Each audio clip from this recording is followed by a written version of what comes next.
করবো। হ্যালো বন্ধুরা, দেখো আজকে আমি না এই আমটা দিয়ে একটা মিষ্টি তৈরি করছি।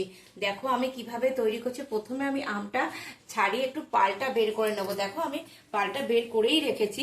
তারপরে আমি মিক্সিতে আমি একটু মানে পেস্ট করে নেবো, ভালো করে করে নিয়ে তারপরে আমি তোমাদের দেখাচ্ছি আমি কিভাবে আমি মিষ্টিটা করছি।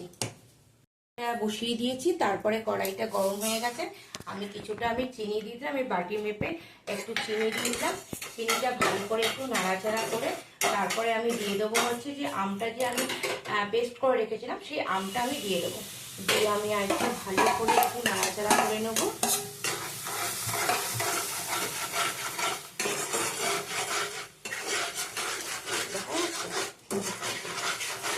দেখো এরকম এরকম ঘনত্ব একটা হয়ে আসবে। তারপরে আমি কিছুটা ছানা, এই ছানা আমি দিয়ে দেবো। এই দেখো ছানাটা দিয়ে আমি ভালো করে আরেকটু আমি নাড়িয়ে নেবো, একটু ঘন হবে আর কি। তারপরে আমি দিয়ে দেবো হচ্ছে তোমার একটু দুধ দিয়ে দেবো, 1 প্যাকেটের মতো দিয়ে দিব দুধ। দিয়ে আমি আর একটু ভালো করে একটু নাড়িয়ে নেবো যাতে একটু একটু ঘন হয়ে যায়। কেটে দিই ঘনত্ব হয়ে যাবে। তারপরে একটা থালার মধ্যে গ্যাসটা আমি বন্ধ করে দিলাম। তারপর একটা থালার মধ্যে এটা নামিয়ে নিতে হবে। থালার মধ্যে নামিয়ে নিয়ে তারপরে সেট করতে হবে।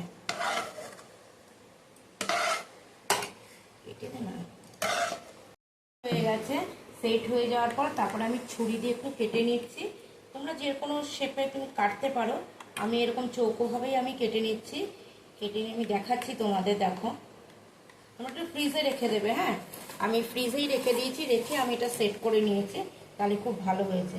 এবার দেখো আমি তুলে নিচ্ছি আর একটা করে আমি কিশমিশ দিয়ে দিচ্ছি।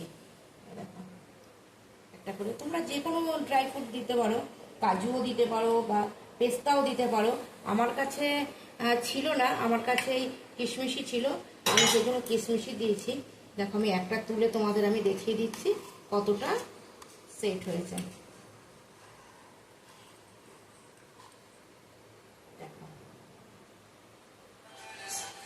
দেখেছো তৈরি হয়ে গেল আমাদের আম দিয়ে সন্দেশ। তোমরা অবশ্যই কিন্তু একটা লাইক কমেন্ট কিন্তু শেয়ার করবে।